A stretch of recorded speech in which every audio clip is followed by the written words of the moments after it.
నమస్కారం ఈటీవీ 360కి స్వాగతం. ముందుగా ప్రధానాంశాలు.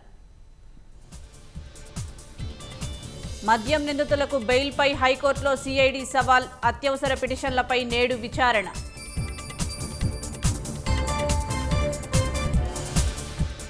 మద్యం నిందితులు విడుదల వేళ వైసీపీ నేతల వీరంగం. జైలు తలుపులు బాదుతూ అరాచకం. ఏపీ లాజిస్టిక్ హబ్గా అభివృద్ధి చెందుతోందన్న లోకేష్. పెట్టుబడులతో రావాలని కోయంబత్తూర్ పారిశ్రామికవేత్తలకు పిలుపు. 15 నెలల్లోనే 10,000 కోట్లకు పైగా విలువైన ఒప్పందాలు. కూటమి పాలనలో పర్యాటకానికి కొత్త సొబగులు.